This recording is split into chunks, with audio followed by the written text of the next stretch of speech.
तुला राशि वालों सावधान हो जाओ, अगले 3 से 5 दिनों में ये दो बड़ी घटनाएं आपको पूरी तरीके से हिला कर रख देंगी।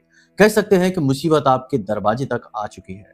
तुला राशि वालों, सबसे पहले ध्यान से सुनो कि आपकी राशि का स्वामी नीच का होकर आपके 12वें भाव में बैठा है। ये कोई अच्छी बात नहीं होती है। यह धन के नुकसान को कराता है, बनती योजनाओं को बिगड़वा देता है और प्रेम संबंधों में धोखे करवा देता है, परेशानियां लेकर आता है।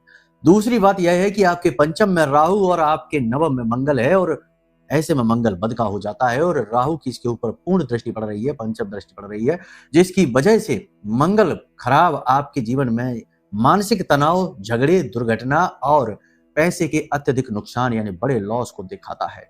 फूंक फूंक कर कदम रखने की आवश्यकता है तुला राशि वालों।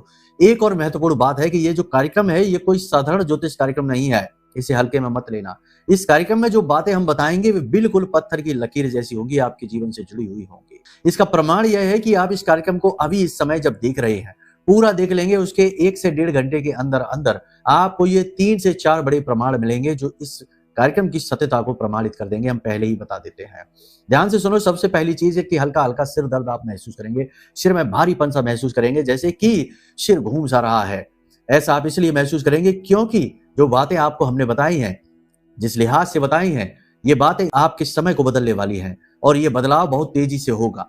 और इस बदलाव को होने का जो अंदेशा है वह आपके आसपास घूम रही ऊर्जा को हो चुका है। इसी वजह से वह आपके सिर को घुमाएगी। निगेटिव एनर्जी ने इस समय आपको घेर रखा है, कहने का मतलब यह है। दूसरा कि आपको एक असीम शांति का अनुभव होगा, क्योंकि सीधी सी बात है कि देवी की कृपा से, आशीर्वाद से कार्यक्रम आप तक पहुंचा है, तो शांति कारक तो होगा ही।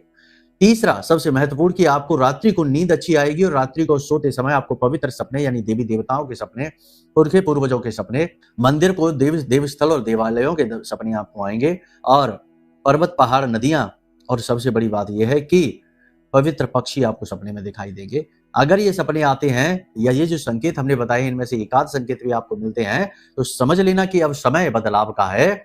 जो कुछ आगे हम आपको बता रहे हैं या हमने जो कुछ आपको बताया कार्यक्रम, क्योंकि तब तक आप देख चुके होंगे, तो जो कुछ हमने आपको बताया कार्यक्रम है वह सब कुछ आपके जीवन में अक्षर से घटित होने वाला है। तैयार हो जाओ। कार्यक्रम के अंत में हम आपको बताएंगे 2 बड़े शक्तिशाली उपाय। एक उपाय इस समय की मांग है जो मंगल की तीव्रता को कमजोर कर देगा, राहु उसे खराब कर रहा है, उस तीव्रता को कमजोर करेगा। दूसरा उपाय आपके राशि स्वामी को आपके लिए अनुकूल बना देगा जो इस समय प्रतिकूल बने बैठे हैं। और तीसरा सबसे महत्वपूर्ण कि शत्रुओं का नाश करेगा। इसी के साथ साथ आपको एक और उपाय हम बता रहे हैं। ये उपाय आपको करना है तब जब आपको अत्यंत आवश्यकता हो, यानी आप बहुत बड़ी पीड़ा में, कष्ट में, परेशानी में, शत्रुबाधा में, कर्जे में, धन की हानि में डूबे हुए हैं, तब आप करना। कहने का मतलब यह है कि ये कार्यक्रम जो है ये सिंपल कार्यक्रम नहीं है, साधारण कार्यक्रम नहीं है, ये पूरी की पूरी गाइडेंस है, संपूर्ण मार्गदर्शन है। जो इसे देखेगा वो बहुत सारी मुसीबतों को आधे रास्ते से ही लौटा देगा और अपने जीवन को खुद ही अपनी खुशियों से भर पाएगा। तो चलिए तुला राशि वालों, उम्मीद करते हैं सारी बातें आप समझ रहे हैं, अंत तक आप जरूर ठहरेंगे। तो चलिए सबसे पहले बात करते हैं आपके ग्रह गोचर और भविष्यवाणियों की, फिर आगे बढ़ते हैं। जय माई की बंधुओं, ज्योतिष और तंत्र विद्या के क्षेत्र में आचार्य अमित एक जाना माना नाम है। पूज्य गुरुदेव के साधनाओं और ज्योतिष विद्या के अनुभव बेहद दिव्य है। जी हाँ, पूज्य गुरुदेव ने जिसकी भी कुंडली का विश्लेषण किया और कुंडली के अनुसार उसे सटीक उपाय व महामाई माँ बगलामुखी की विशेष कृपा दी, उसके जीवन में सकारात्मक बदलाव तो आए ही है। फिर चाहे समस्या कितनी ही कठिन क्यों ना हो, समाधान तो अवश्य हुआ है। अब ऐसे में यदि आप भी अपने जीवन की किसी बड़ी समस्या से जूझ रहे हैं, जैसे कि कर्जा बढ़ता ही जा रहा है, काम धंधा और व्यापार सब रुक चुका है, रिश्ते नातों में तनाव हद से ज्यादा बढ़ गया है, पूरा जीवन ही नकारात्मकताओं से भर गया है, तो ऐसे में यही सही समय है जब आप श्रेष्ठ गुरु से मार्गदर्शन प्राप्त करें और जीवन के अंधकार को समाप्त कर दिव्य प्रकाश की ओर कदम बढ़ाएं। वीडियो में दिए गए नंबरों पर तुरंत संपर्क करिए और अपनी कुंडली का विश्लेषण व समाधान पूज्य गुरुदेव के द्वारा करवा लीजिए। देर ना करें, आपके देवी देवताओं के आशीर्वाद से ये मौका खुद चलकर आपके पास आया है, इसे गंवाना नहीं है। अभी फोन करें और गुरुदेव से मार्गदर्शन प्राप्त करें। महामाई आपका कल्याण करें। धन्यवाद। लेकिन इन सबसे पहले सबसे महत्वपूर्ण बात, जैसा कि आप सभी जानते हैं कि हमारी आराध्य देवी माँ बगलामुखी अष्ट महाविद्या ब्रह्मास्त्र विद्या है। उन्हीं के दिए हुए पवित्र भाव के आधार पर उनका बहुत बड़ा सिद्ध पीठ निर्माण का कार्य हमारे द्वारा करवाया जा रहा है, माई के आदेश पर, और वही करवा रही हैं। हम तो छोटे से एक माध्यम मात्र हैं। तो कार्यक्रम चलवाया जा रहा है, करवाया जा रहा है, पिछले कई महीनों से काम चल रहा है। इस पवित्र कार्य में यदि आप भी सहभागी बनना चाहते हैं, जुड़ना चाहते हैं, अंशदान करना चाहते हैं, अपने कुल खानदान पीढ़ी का उद्धार करना चाहती हैं, क्योंकि ऐसा काम करना हर एक के बस की बात नहीं है। हर कोई ना ही ऐसे मौके प्राप्त कर पाता है जब इतने बड़े कार्य में, भव्य कार्य में जुड़ पाए। तो ये एक बहुत बड़ा अभियान है, बहुत सारे लोग इससे जुड़े हुए हैं। और अगर आप भी जुड़ना चाहते हैं, सीधे माई के धाम से, मां बगलामुखी धाम से जुड़ना चाहते हैं, तो बहुत ही सरल प्रक्रिया है। वीडियो के डिस्क्रिप्शन में आप देखेंगे तो एक नंबर दिया गया है, व्हाट्सएप ग्रुप की एक लिंक दी गई है, उससे आप जुड़िए। सीधे परिवार का ग्रुप है, रोज के अपडेट वहां पर आपको मिलेंगे। और सबसे बड़ी बात, यदि आप अंशदान करना चाहते हैं तो वीडियो में नंबर है, उन पर आप फोन कर लीजिए, आपको गाइडेंस मिल जाएगी कि कैसे आपको अंशदान करना है, क्या प्रक्रिया है, क्या तौर तरीके हैं। देखिए, याद रखिए कि हम सभी अपना घर तो बनाते ही हैं, अपने जीवन में तो तमाम तरीके के खर्चे, सुख सुविधाएं लाते ही हैं, लेकिन ये बहुत कम होता है जब ऐसा अवसर चलकर आपके पास आए, जब आप माई का घर बनाएं, ब्रह्मास्त्र विद्या, जगत जननी, आदि शक्ति, मां बगलामुखी का घर बनाएं। तो ऐसा शुभ अवसर आपके घर चलकर खुद आया है, इसे हाथ से ना जाने दें। और इस कार्य में धन की आवश्यकता है ही, ये हमारे अकेले बस की बात नहीं है। हमने तो शुरुआत कर दी है, सब आप लोगों के भरोसे ही होना है। ठीक है, तो पीठ न दिखाना, यहां तक साथ दिया है, आगे भी साथ देना। जल्दी से संपर्क करिए नंबरों पर, और आप बिल्कुल भी सारी चीजों की जानकारी ले सकते हो। पवित्र परिवार का जो ग्रुप है उससे जुड़ सकते हो। फोन है ही, नंबर है ही, कभी भी बात कर सकते हो। लोकेशन भी डाल देंगे तो कभी भी आ भी सकते हो। ठीक है, तो चलिए, यहां तक सारी बात समझ ली है। कोई भी प्रश्न इस विषय में आए, तुरंत फोन लगाना, गाइडेंस आपको मिलेगी। लेकिन दिन में फोन लगाना, रात्रि में नहीं तो कहोगे कि गुरुजी के फोन उठते नहीं है। ठीक है, चलिए, तो अब बात करते हैं आपके ग्रह नक्षत्रों की। सबसे पहले यहां पर समझो कि कुछ ऐसे योग हैं जिनके बारे में सबसे पहले बात की जानी चाहिए। उनमें सबसे बड़ा योग है मंगल और राहु का दृष्टिगत योग। देखो, क्या होता है कि जब भी राहु और मंगल किसी भी प्रकार से योग युति बनाते हैं, तो ये जीवन में अग्नि को बढ़ाते हैं। अग्नि को बढ़ाना क्या होता है, मतलब कि हमारे जीवन में जो डिसीजन मेकिंग कैपेसिटी है, उसमें सोचने की जो क्षमता है, जो धैर्य है, जो पेशेंस लेवल है, उसे कम कर देते हैं। मतलब कि फिर जहां तक जल्दबाजी में फैसले लेता है, हड़बड़ी में वाहन चलाता है, हड़बड़ी में लोगों से बड़े बड़े वादे कर देता है, हड़बड़ी में पैसे खर्च कराता है, खर्च करने से पहले ज्यादा सोचता नहीं है, खर्च कर लिया उसके बाद सोचता है। व्यापार में, बड़े बड़े बिजनेस व्यवसायों में कूद पड़ता है, बाद में पता चलता है कि गलत जगह आ गए। ऐसा ही हाल रिश्तों में है, मतलब कि ये जल्दबाजी, हड़बड़ी का समय है। तो ऐसे में आपको क्या करना है, संभल कर चलना है। अभी कोई भी काम में जल्दी से निर्णय ना लो, पहली चीज तो यहाँ पर यह है। दूसरी चीज कि यहाँ पर झगड़े भी हो जाते हैं, मतलब कि तुरंत ही असहमति। ऐसा लग सकता है आपको कि लोग आपसे जानबूझकर असहमति जता रहे हैं, आपको आपकी बात काट रहे हैं, आपको गुस्सा दिला रहे हैं, आपकी अनदेखी, इग्नोर कर रहे हैं आपको, ऐसा भी आपको लग सकता है। ये झगड़े का कारक है, खास तौर से भाइयों के बीच, पड़ोसियों में और कार्यस्थल पर। तीसरा, नौकरी में झटका, यानी कि जो उम्मीदें थी उन उम्मीदों पर पानी फिर जाना, तुरंत से तबादला हो जाना, तुरंत से पैसे कट जाना, या फिर काम की मेहनत बहुत अधिक बढ़ जाना, ऐसी चीजों को कराएगा। तो अब इन सबसे बचने का उपाय क्या है? सबसे अच्छा उपाय है, देखो अभी हम आगे आपको उपाय तो बताएंगे ही, लेकिन हाल फिलहाल का सबसे अच्छा उपाय है, सावन का महीना चल रहा है, भोले बाबा को अभिषेक करो और थोड़े से काले तिल शिवलिंग के ऊपर चढ़ाओ हाथों से अपने, और थोड़ा सा शहद लगाकर और शिवलिंग पर मल दो, और उसके बाद जलाभिषेक करो। फिर वहीं पर बैठकर ओम नमः शिवाय इस मंत्र का, महामंत्र का जाप करो। कम से कम, ज्यादा नहीं तो 5-7 मालाएं तो करो ही। इससे ये जो योग युति है ना, ये आपको साइड इफेक्ट नहीं देगी, इसके बेटर रिजल्ट मिलेंगे, आपके डिसीजन सही होने लगेंगे, रिलेशनशिप आपके और स्ट्रांग होने लगेंगे। और जो दोगले और खराब लोग हैं ना, गंदी मानसिकता के, वो तो वैसे भी दूर हो ही जाएंगे, वो नहीं रुकने वाले, और उनको दूर हो जाने भी। एक चीज याद रखना, यहाँ पर इस संसार में आपके पास आपकी अपनी ही ठेकेदारी है, जिम्मेदारी है, दुनिया की नहीं। लगता हमको जरूर है कि हमारे पास तो दुनिया भर की जिम्मेदारी है, दुनिया भर की ठेकेदारी है, हमारे बिना तो इसका क्या होगा, उसका क्या होगा, ये क्या वो क्या, लेकिन ये सब कुछ ढोंग है, हमारे मन का भ्रम है, माया है। रियलिटी ये है कि यहाँ किसी को किसी की नहीं पड़ी है, सब अपने अपने में मस्त हैं, अपने अपने में व्यस्त हैं। एक समय तक बच्चा भी बाप की सुनता है, लेकिन जब बच्चा बड़ा हो जाए, बराबर का हो जाए, तो वह भी पिता से कहने लगता है कि अब बहुत हो गया आपका, अपना ज्ञान अपने पास रखो, हमें सब पता है क्या करना है क्या नहीं करना है। वहां से भी रिलेशनशिप कट जाता है, फिर दुख होता है। तो पहले ही ये बात मानकर चलो कि यहाँ जितने भी रिश्ते नाते जो भी कुछ है, वो सब एक प्रपंच है। रियलिटी आप खुद हो बस। तो अपनी सेहत, अपना पैसा, अपने स्वास्थ्य, अपने मन, अपने तन की सुविधाओं को, कहने का मतलब है इनको पालो, इनको किसी के लिए सेक्रीफाइस मत करो, करो भी तो एक सीमा में, सीमा से आगे बढ़कर नहीं। याद रखना ये बात बहुत महत्वपूर्ण है, समझ में कम आती है लोगों को, लेकिन जिनको आ जाती है वो बड़े सुखी रहते हैं।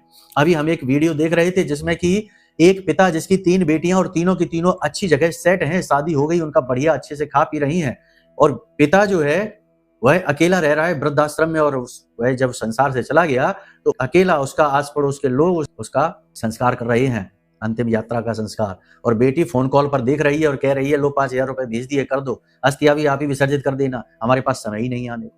ये है संसार। और उन बेटियों को सुखी पहुंचाने के लिए, परिवारों में पहुंचाने के लिए ना जाने कितना पैसा खर्चा किया होगा उस पिता ने, पूरी जीवन भर की कमाई लुटा दी हो, और वो बेटियों के पास टाइम नहीं कि अपने पिता को देख ले अंतिम यात्रा में, अंतिम समय में भी।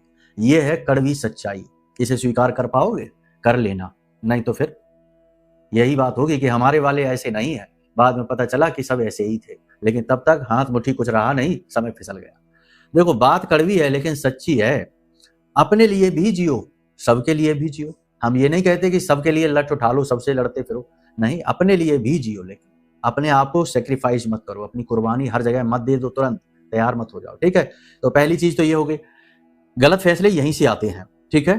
दूसरा, चंद्र और बुध की युति जो हो रही है ना, अन्य ग्रह भी हैं, सूर्य गुरु भी हैं, लेकिन चंद्र और बुध की युति, यहाँ पर आत्मघाती आप बन जाएंगे, क्योंकि ये चतुर्थ में बन रही है, और चतुर्थ में यानी ये चंद्रमा का खुद का घर होता है, यहाँ पर यह स्थिति अच्छी नहीं होती। क्या करोगे? अपने निर्णय गलत करोगे, यानी ऐसे निर्णय लोगे जो आपके लिए ही खतरनाक होंगे। गलत लोगों के संपर्क में आओगे, गलत लोगों पर भरोसा करोगे, गलत जगह पैसे लगा दोगे, गलत प्रॉपर्टी में इन्वेस्ट कर दोगे, कुछ भी करोगे ऐसा जिसमें कि आपके लिए आगे लॉन्ग टर्म में कठिनाई खड़ी होगी। और सबसे ज्यादा इमोशनली, मानसिक तौर पर अपने आप को प्रताड़ित करोगे, दुखी करोगे, बिना बात के उन बातों को भी सोच सोच के दुखी होगे जिनकी सोचने की अब कोई आवश्यकता ही नहीं बची है। तीसरा, शनि का बकरी हो जाना, ये पुरानी चीजों को रिवाइव करेंगे, पुरानी यादों को जीवन में ले लेकर आएंगे, पुराने लोग जो छोड़ छोड़कर चले गए उनके बारे में सोच सोच कर दुखी हो गए, पुरानी गलतियां खुलकर सामने आ जाएंगी, पुराने किए हुए पाप कर्म भी बाहर आ सकते हैं, एक्स्ट्रा मैरिटल अफेयर, छुपे हुए प्रेम संबंध, छुपे हुए रिश्ते नाते खुलकर बाहर आ सकते हैं, क्योंकि यहाँ पर सब चीजें ओपन होने वाली हैं। तो थोड़ा सा अलर्ट रहना, कहीं कोई आपकी ऐसी कोई बात तो नहीं है जिसको उजागर हो जाने से बहुत कुछ खराब हो सकता है, थोड़ा ज्यादा जागरूक हो जाना, ठीक है। सारी बात यहाँ तक समझ ली। अब यहाँ पर कुछ चीजें हैं जिनको ध्यान से समझो।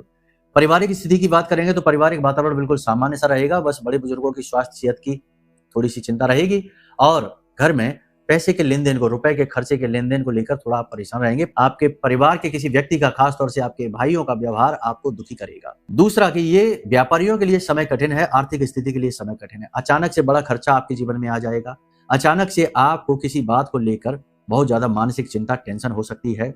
इसी के साथ साथ सबसे बड़ी बात कि व्यापारी कोई गलत फैसला ले सकते हैं। व्यापारियों के लिए है गलत फैसले लेने का समय है, तो ज्यादा सावधान रहने की आवश्यकता है। किसी और की गई गलती की सजा, कीमत आपको चुकानी पड़ सकती है। यह समय धोखे का है, चालबाजी का है, तो सावधान रहें। ज्यादा जोश इस समय आपके लिए खतरनाक होगा, तो जल्दबाजी में नहीं, होश में रहकर फैसले लें। अपने मन की बातें जो आपका बहुत प्रिय और भरोसे का हो उसे जरूर बताएं। मन के बोझ को थोड़ा हल्का करें, अपनी दुख तकलीफों को बताएं। कोई नहीं है तो भोले बाबा के मंदिर चले जाएं और उन्हें अपना पिता, परम पिता बनाकर उनके सामने अपने दुखड़े सारे रो दें, सब कुछ बता दें, मन हल्का हो जाएगा, बहुत जरूरी है। उच्च अधिकारियों से सावधान रहें, कोई गलत फैसला आपके खिलाफ वो लेने वाले हैं। कार्यस्थल पर आपके शत्रु आपके प्रबल हो जाएंगे, अधिकारियों की कानाफूसी कर सकते हैं। कोई पुरानी गलती, पुरानी बात आपकी बाहर आ सकती है, या आपके द्वारा कही गई किसी बात का गलत मतलब निकालकर प्रयोग किया जा सकता है। आपको थोड़ा सा स्वार्थी बनना पड़ेगा, चालाक बनना पड़ेगा। अपने निजी हितों को लेकर कोई लापरवाही ना करें, दूसरों के चक्कर में आप अपना नुकसान करा बैठेंगे। ज्यादा उदार और सरल व्यवहार दूसरों को आमंत्रित करता है कि आओ हमारा दुरुपयोग कर लो, फिर बाद में आप सोचते हो कि ऐसा क्यों हो गया हमारे साथ। आप दूसरों की जिम्मेदारी नहीं, अपनी तो ले सकते हो, अपने आप को तो बचा सकते हो। मन में काम वासना प्रबल होगी, गुप्त प्रेम संबंध उजागर होंगे, प्रेम संबंधों में छलकपट देखने को मिलेगा। प्रेमी ऐसा लगेगा जैसे कि कोई बात आपसे छिपा रहा है। ये बात तो आपको जीवन साथी के साथ भी लगेगी, जैसे कि जीवन साथी आपसे कुछ बातें छिपा रहे हैं।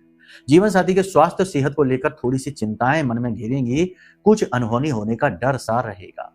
इस समय लोन, कर्जे और पुराने की गए खर्चे आपको परेशान करेंगे। किसी बात को लेकर आपका अपमान हो सकता है, कोई अपना ही आपके लिए अपमानजनक भाषा या शब्दों का प्रयोग कर सकता है। कुछ जगह पर आपको रुक जाना बेहतर होगा, मतलब कि किसी को सलाह देने से पहले रुक जाओ, बड़ा खर्चा करने से पहले रुक जाओ। कोई व्यक्ति जब आपको कोई सलाह दे रहा है, उसकी सलाह पर अमल करने से पहले रुक जाओ और मन में जो आ रहा है, एकदम से गुस्सा, क्रोध, भड़काव में जो बातें आ रही हैं, तो उन बातों को कहने से रुक जाओ। बस इन चीजों में रुक जाओ।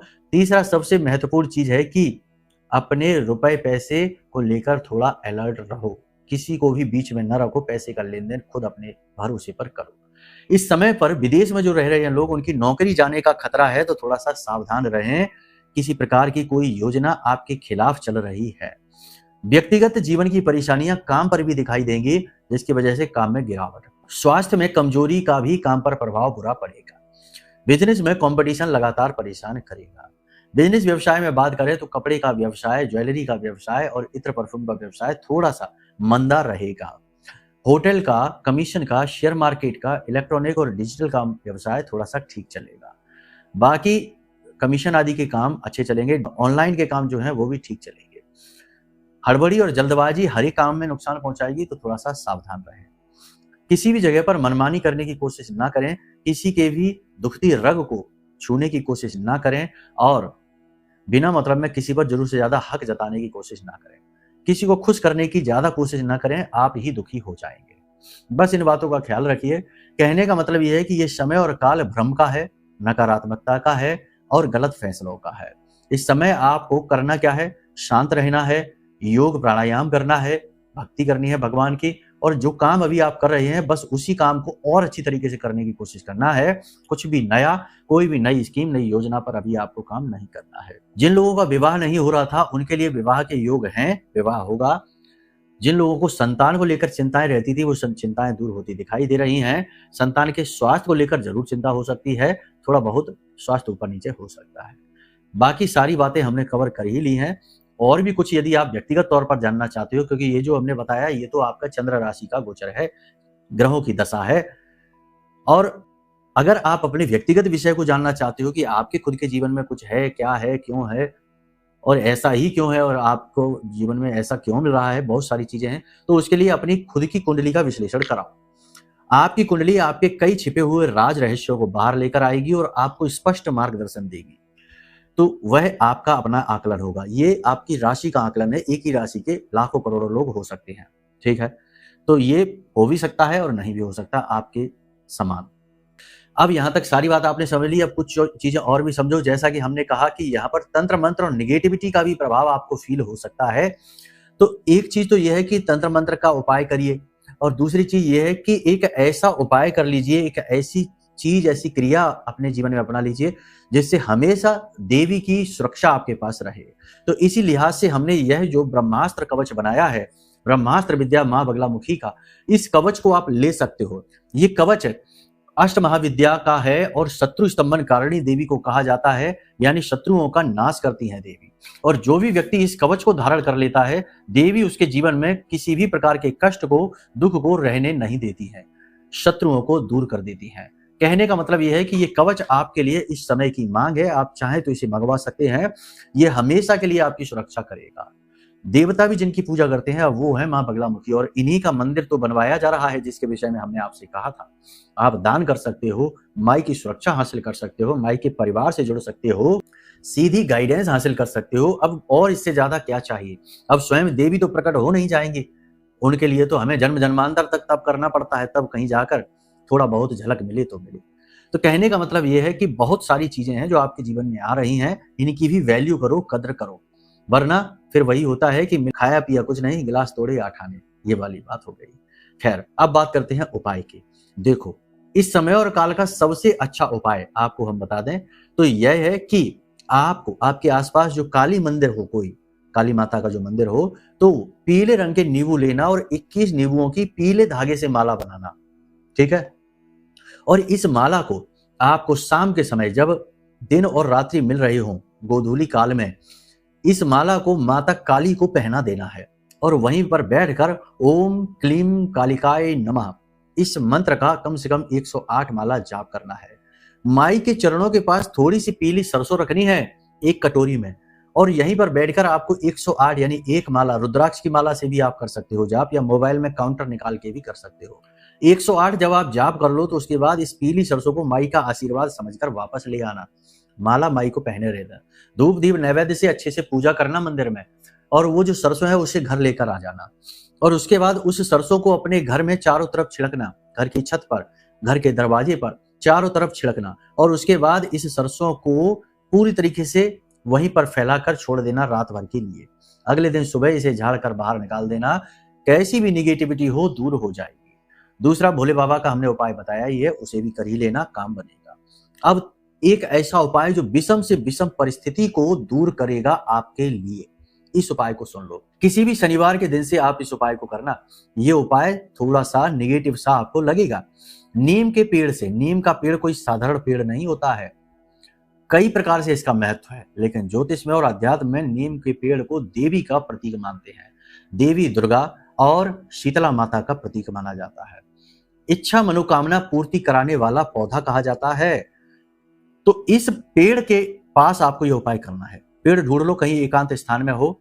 आपको क्या करना है, किसी भी शनिवार के दिन भोजपत्र लेना है। भोजपत्र पर अष्टगंध की स्याही से, अनार की कलम से अपने जीवन की सबसे बड़ी जो कठिन परिस्थिति है, सबसे पहले अपना नाम, अपना कुल, अपना गोत्र लिखना। उसके बाद अपने जीवन की समय की विषम परिस्थिति, विषम कठिन से कठिन परिस्थिति है, उसे लिख देना। और इस भोजपत्र को चुपचाप ले जाकर ऐसे फोल्ड करके और उसी नीम के पौधे की जड़ में थोड़ा सा गड्ढा खोदना और दबा देना। उसके बाद प्रतिदिन दोपहर को 12 बजे लगातार 1 हफ्ते तक आपको नीम के पौधे में उसी जड़ के उसी भाग पर जल चढ़ाना है, अभिषेक करना है। लोटे में जल भरकर आप ले जाएंगे, दोपहर को 12 बजे करना है, याद रखना ये उपाय। लोटे में जल भरकर ले जाएंगे तो जल में थोड़ा सा गुड़ डाल देना, 1 लाल पुष्प डाल देना, थोड़ा सा कुमकुम डाल देना और थोड़ा सा गुलाब जल या गुलाब का इत्र डाल देना। इन चीजों को ले जाकर और आप उधर छिड़किए, यानी जल को अभिषेक करिए और हाथ जोड़कर देवी दुर्गा माँ शीतला से आप कामना करिए कि आपकी यह इच्छा जो आप चाहते हैं यह पूरी हो जाए, यह दुख दूर हो जाए। जो भी कुछ आप चाहते हैं वो आप करिए। वैसे तो इस उपाय के बहुत तरीके हैं, बहुत कठिनता से भी किया जाता है, सरलता भी। हमने आपको बहुत सरल तरीका बताया। 7 दिन के अंदर शनिवार से लेकर अगले शनिवार तक आप इस उपाय को कर लेंगे यदि, तो आपका उद्धार हो जाएगा। अब आप जिस दिन वहां पर वो दवाएं, उसी दिन से आप जल चढ़ाना भी शुरू कर सकते हैं, ठीक है। कंफ्यूज होने की जरूरत नहीं है। तो आपने सारी चीज समझ ली। इस उपाय को करिए, उसके बाद बताइए कैसे रिजल्ट। ये बड़ी मुसीबतों में करना है इस उपाय को, छोटी मोटी में नहीं, ठीक है। बाकी हमने बता ही दिया सब कुछ। अब यदि किसी प्रकार की कोई सहायता चाहिए, कुंडली विश्लेषण कराना है, मंदिर में दान देना है, या कुछ और भी चाहते हैं, पूछना चाहते हैं, वीडियो में नंबर है, फोन कर लेना, सब कुछ बता देंगे, ठीक है। चलिए अब अपनी वाणी को यहीं हम विराम देंगे। माई से यही कामना करेंगे कि महामाई ब्रह्मास्त्र विद्या माँ बगलामुखी सबके जीवन में कल्याण लेकर आए, सबको सुखी बनाए, सबके दुख दर्दों को हर। प्रेम से बोलिए जय माई की, जय माँ बगलामुखी।